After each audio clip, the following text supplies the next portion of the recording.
On the subject of the Palestinians, here's Alex in North London. Alex, go ahead, sir. Hi George, I'm calling from North London. I've been listening to you for 3 months now. Okay. Never had the chance to speak to you. Okay. But I was just calling on. I was listening to you a couple of nights ago, and you were talking to these people, and they were saying that Israel, the Jews, did not have the right to gain Israel from the Palestinians. And I was just saying, throughout history, the Jews have been persecuted, obviously, from the Holocaust, and we were granted Israel as a result of this. And I feel that... Granted by whom? We were granted from Britain and other countries, granted us that. Well, what right did Britain have to grant you somebody else's country? Well, it's due because we lost 6 million people... No. I'm not arguing about that. I'm going to come on to that. But what right did Britain have to grant you somebody else's country?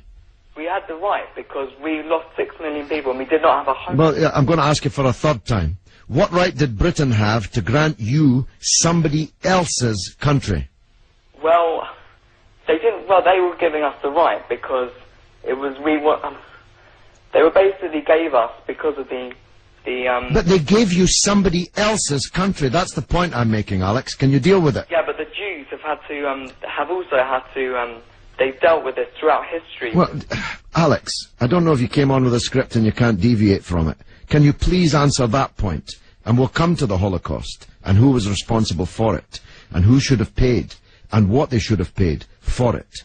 But given that you've said Britain granted you, and you're presumably saying you because you're Jewish, somebody else's country, I'm asking you, what right did Britain have to grant you somebody else's country?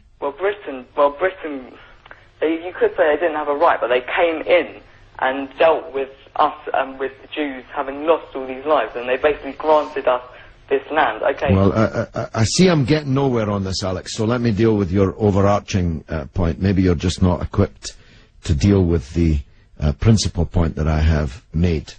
The Jews have suffered racist anti-Semitism down the ages in many, many European countries, including our own.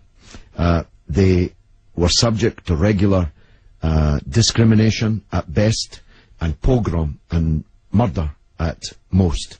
That's undoubtedly true.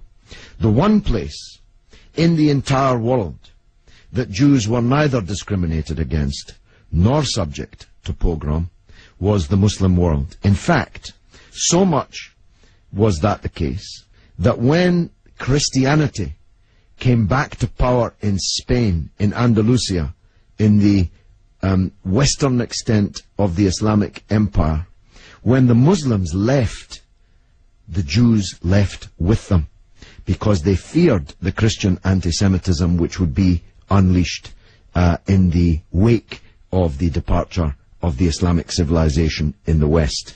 That's why so many Jews are to be found even today, and were to be found in profusion before the creation of the State of Israel, in countries like Morocco and along the North African coast, because under the protection of the Muslims, the Jews left Europe and went to live in North Africa.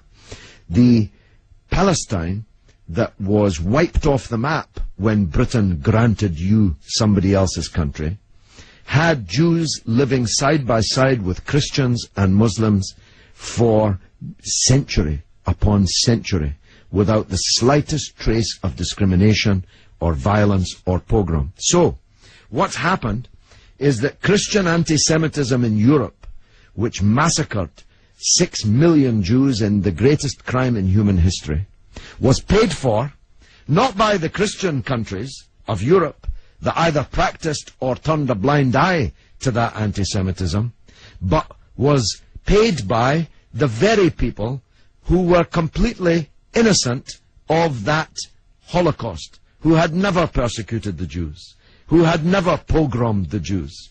And that seems to me to add insult to the injury suffered by a people whose country was wiped off the map, who were dispersed into exile, to make way for a Zionist idea which was granted to European Jews, because these were the first settlers, granted to European Jews by Britain. And as you have singularly failed, 4 times I asked you, to acknowledge that Britain had no right to give away somebody else's country, one country giving to a second people, the land that actually belonged to a third people, it seems to me an all-round injustice, don't you think, Alex? Yes, I agree that they didn't so much have the right, but they were stepping in after the Holocaust to grant it to the Jews. But it was long before the Holocaust that Britain stepped in. Britain stepped in 1917 with the Balfour Declaration made by the British Minister Balfour on our behalf to a group of atheistic Zionist Jews. I make the point about atheism because it's now claimed that this is some biblical land right, as if God was an estate agent. The men to whom Israel was promised were atheistic Jews. They were not only not speaking for all Jews, they represented at that time in 1917 a tiny proportion of the world's Jews.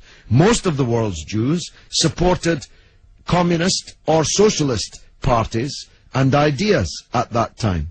The Zionists represented a tiny sliver of Jewish opinion at that time. Yet Balfour promised them the land which belonged to a third people, without consulting either the British or the world's Jews, and least of all, consulting the Palestinians. Okay, well, thanks very much for talking. Okay, Alex, thanks for listening, my friend.